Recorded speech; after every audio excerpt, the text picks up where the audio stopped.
Salam bahagia. Saya Sortakori Ipana Panjaitan, calon guru penggerak Angkatan 2 tahun 2021 dari Kabupaten Simalungun, akan menampilkan aksi nyata pembelajaran sosial emosional di SMP Negeri 2 Siantar, Kabupaten Simalungun. Doa selesai. Anak-anak ibu, sebelum kita mulai pembelajaran, kita membuat suatu yang namanya pengendalian diri, ya. Jadi coba semua konsentrasi, perhatikan baik-baik apa yang ibu perintahkan, diikuti. Ini untuk membantu kamu konsentrasi dalam pelajaran. Jangan ada suara-suara yang mengganggumu. Fokus ke dalam dirimu masing-masing. Kita mencoba menenangkan diri. Langkah pertama, semua kalau dalam keadaan duduk bersila dengan posisi yang enak. Silakan duduk dalam posisi yang enak. Sudah semua dilakukan, tangannya tenang, jangan HP-nya diletakin aja. HP-nya diletakin, kemudian tangan diletakkan di paha atau di meja, kemudian matanya ditutup. Silahkan semua lakukan, nak. Mata ditutup, ikutin apa instruksi ibu. Kemudian tarik napasnya dalam, hembuskan dari mulut.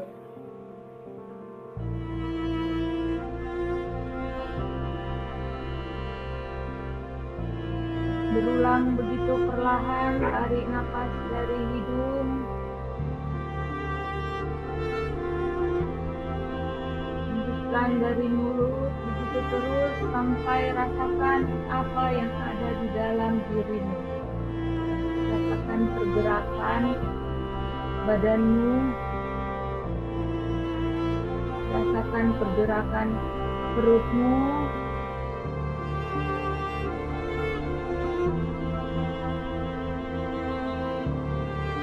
rasakan seluruh tubuhmu. Abaikan suara-suara, abaikan gangguan-gangguan yang dari luar. Tenangkan pikiranmu.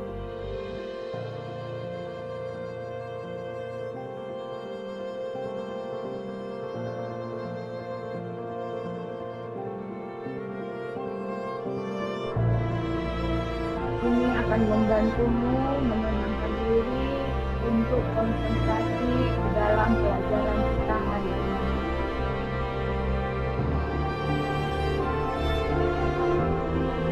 Pusatkan pikiran. Ini akan membantumu menguatkan pribadimu, membuat hatimu tenang sehingga imunitas tubuhmu bertambah dan segala penyakit-penyakit bisa ditolak jika kita punya imunitas tubuh yang kuat. Ambil terus, tarik nafas, keluarkan perlahan. Selesai, kita lanjutkan. Ya, sudah. Bagi yang sudah melaksanakan, merasakan manfaatnya. Ya, itu adalah cara kita menenangkan diri. Ya, itu namanya teknik stop. Untuk menenangkan diri sesaat sebelum kita memulai sebuah aktivitas. Sekarang kita mulai aktivitas kita. Kita akan belajar terkait materi kita yang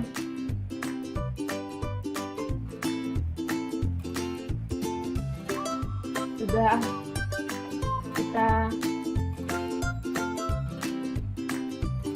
tonton di video. Apa yang kelihatan di layar Momita? Nampak nggak videonya? Nampak? Nampak ya. Terima kasih Mita. Nanti Ibu bisa mulai.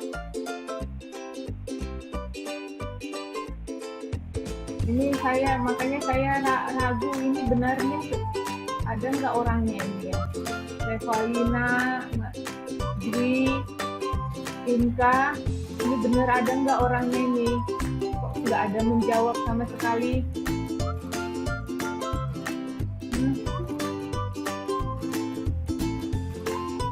Oke, Ibu perlihatkan kembali videonya. Yang selisih selalu sama. Jadi kata kuncinya nanti selisihnya selalu sama. Oke. Nah, selisih itu maksudnya adalah suatu suku dikurang dengan suku sebelumnya. Contohnya kayak gini. Ini yang pola bilangan. Oke, Ibu mau menunjukkan itu adalah yang disebut dengan barisan aritmatika. Ibu akan mengulangi kembali nanti. Selain barisan aritmatika, ada barisan apa lagi dari video yang kalian tonton?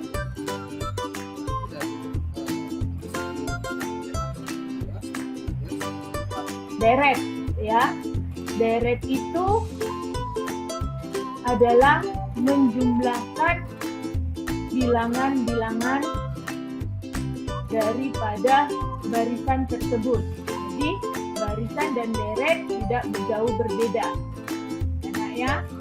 Sambil Ibu mau menjelaskan,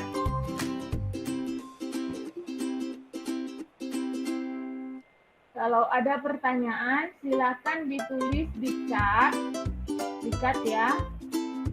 Atau juga ini lihat di situ ada pesan-pesan. Kemudian atau juga langsung angkat tangan seperti yang kemarin kita katakan, raise hand siapa yang mau bertanya, kemudian nyatakan pendapatnya.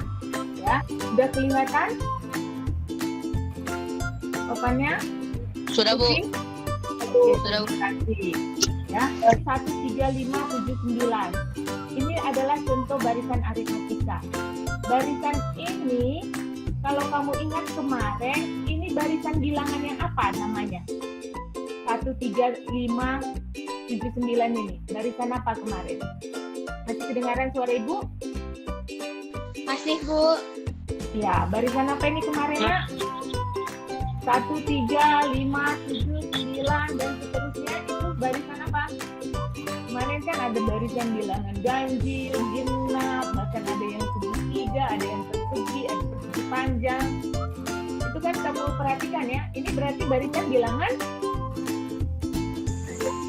ganjil, ya benar. Ini adalah barisan bilangan ganjil. Dalam barisan aritmatika ada yang disebut dengan UN, suku ke N. Jadi kalau U1 suku ke 1, U2 suku ke 2, U3 suku ke 3. Biasanya suku pertama itu tidak dibilang U1, tapi dibilang U1 pun boleh. Tetapi kita sebutnya A. A itu disebut sebagai suku pertama. Sedangkan dalam baris aritmatika ada yang disebut dengan beda suku. Beda suku. Beda itu adalah selisih. Selisih antara ini 1 dengan 3 ini berapa selisihnya? Kemarin itu kan kita sudah pelajari. Ada berapa selisihnya? 2 bedanya. 3 dengan 5 berapa bedanya? 2 juga. 5 dengan 7 2 juga. 2 dengan 9 2 juga. Beda yang tetap inilah yang membuat dia disebut dengan barisan aritmatika. Ya, kalau soal yang kemarin itu 1, 2, contoh 1, 2 itu barisan aritmatika. Tapi contoh 3 dan 4 itu tidak lagi barisan aritmatika. Kenapa? Karena bedanya sudah berubah. Tapi ada juga yang barisan. Jadi untuk barisan aritmatika ini atau pola bilangan ganjil ini, dalam pola bilangan ganjil ini kita kan tadi sudah mengenal ada yang A, ada B, ada UN, kan? Di sini berarti pusat A-nya berapa? 1. B-nya berapa? 2. A-nya itu suku pertama. B-nya bedanya 2. Suku keduanya berapa, nak? Kalau dilihat dari barisan ini, U2-nya berapa? Rinas. U2-nya berapa, nak? 3, Bu, 3. Iya, benar. Ibu suka kamu terus cepat menjawab, Ibu panggil. Ada yang kadang-kadang itu, ya kita kalau dipanggil terus cepat menjawab ya, nak ya. Oke, berarti dia siap dengan apa yang Ibu jelaskan. Kemudian U4. Berapa itu Inka? Lompat langsung. 4 berapa? 7.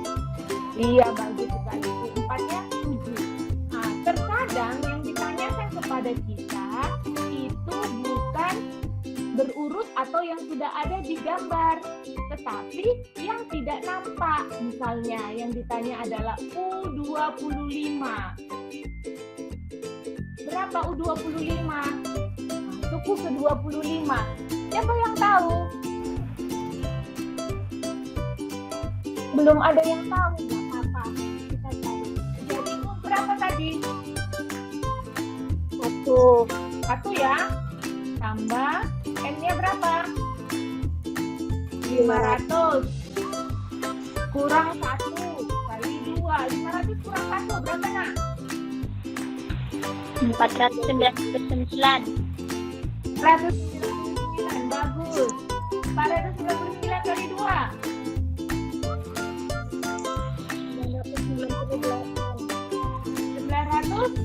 998 tambah 1 tambah 998, maka hasilnya 999. Itulah suku ke 500. Jadi asalkan kamu sudah tahu berapa suku pertama, berapa bedanya, maka suku keberapa pun yang ditanya itu kamu harus sudah bisa menjawab, ya. Setengah N kali A tambah suku ke N. Iya, bagus sekali ya. Jadi itu intinya yang kita pelajari hari ini. Sampai di sini sudah semua disusun. Tuliskan saja di Google Classroom kalau ada pertanyaan. Tugas kalian apa tadi? Apa tugasnya? Kerjakan 1 soal, terserah. Lihat di buku mana soal yang bisa kamu kerjakan terkait barisan Arif Masika. Bisa 1 soal aja. Kalau kau bisa yang sulit, bagus. Kalau masih bisanya yang hanya yang gampang, nggak apa-apa. Yang penting 1 soal saja, kerjakan soal di bukumu terkait baris dan deret Arif Masika. Bisa? Bisa, Bu. Bisa, Bu. Ya? Nggak sulit kan? Nggak sulit kan? Hanya 1 soal? Bisa, Bu. Iya, terima kasih ya. Ibu tunggu ya jawabannya dikirim di Google Classroom. Sekarang belum Ibu buat tempat penyimpanan tugasnya. Nanti ada Ibu buat tempat penyimpanan tugasnya di bagian tugas kelas ya. Ada lagi yang mau ditanya, Nak? Terima kasih. Sudah, terima kasih. Sebelum kita akhiri pertemuan kita menenangkan diri seperti tadi. Tapi saat ini kita hanya berdoa saja, ya. Tidak lagi refleksi seperti tadi. Kita tenangkan diri kita fokuskan, kita ucapkan syukur, puji Tuhan, terima kasih kepada Allah bahwa kita sudah selesai pertemuan ini. Bagi yang baru datang, nah kamu sudah selesai. Kamu datang hanya untuk selesai aja ya. Ya, tapi berikutnya lebih tepat waktu ya. Ada yang baru masuk ini. Oke? Sebelum kita pulang selesai untuk pertemuan, kita berdoa menurut ajaran agama kita masing-masing. Doa selesai. ya. Akhirnya Ibu mohon izin, Ibu tutup pertemuan kita. Terima kasih untuk kehadiran kalian. Salam sehat buat kita semua.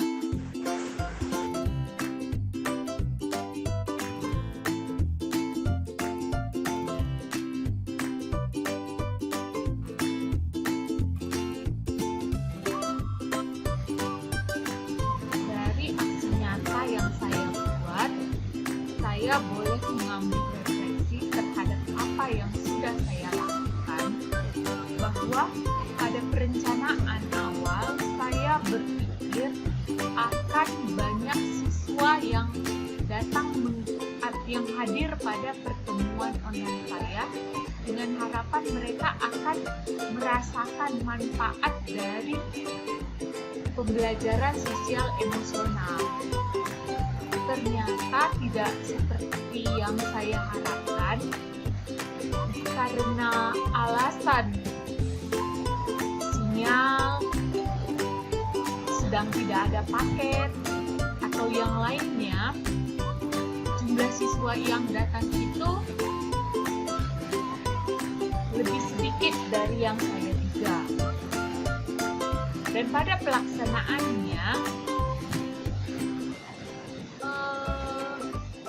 ada tantangan tersendiri melakukan pembelajaran sosial emosional dengan pembelajaran daring, ya, dengan teknik stop pada siswa yang saya laksanakan di awal pembelajaran. Saya merasa tidak dapat mengetahui apa yang dirasakan oleh siswa karena saya tidak melihat bagaimana mereka melakukan teknik stop tersebut.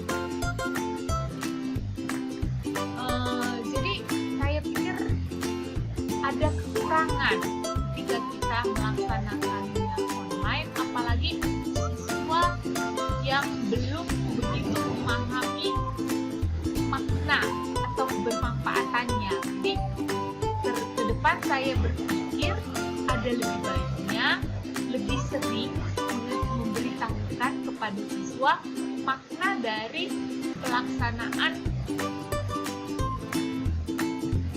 pembelajaran sosial emosional ini.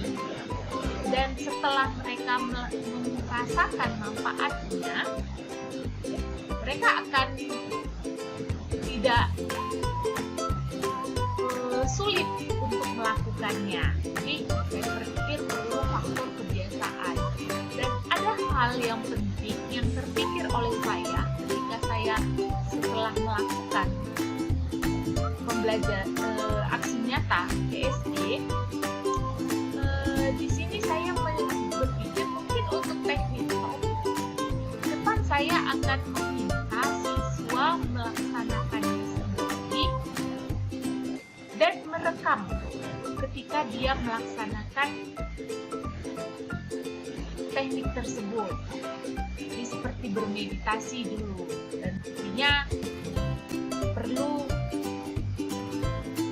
saya mengetahui benar itu dilaksanakan dengan cara merekam. Dan ke depan juga saya akan mencoba teknik-teknik lain dalam pembelajaran sosial emosional. Itulah refleksi yang bisa saya dapat dari pelaksanaan aksi nyata saya. Demikianlah aksi nyata pembelajaran sosial emosional dari saya. Saya menyadari bahwa banyak kekurangan dari video ini karena pada saat pelaksanaannya saya sudah kurang sehat. Terlebih dahulu saya mohon maaf. Terima kasih banyak. Salam bahagia dari saya, Sorta. Terima kasih.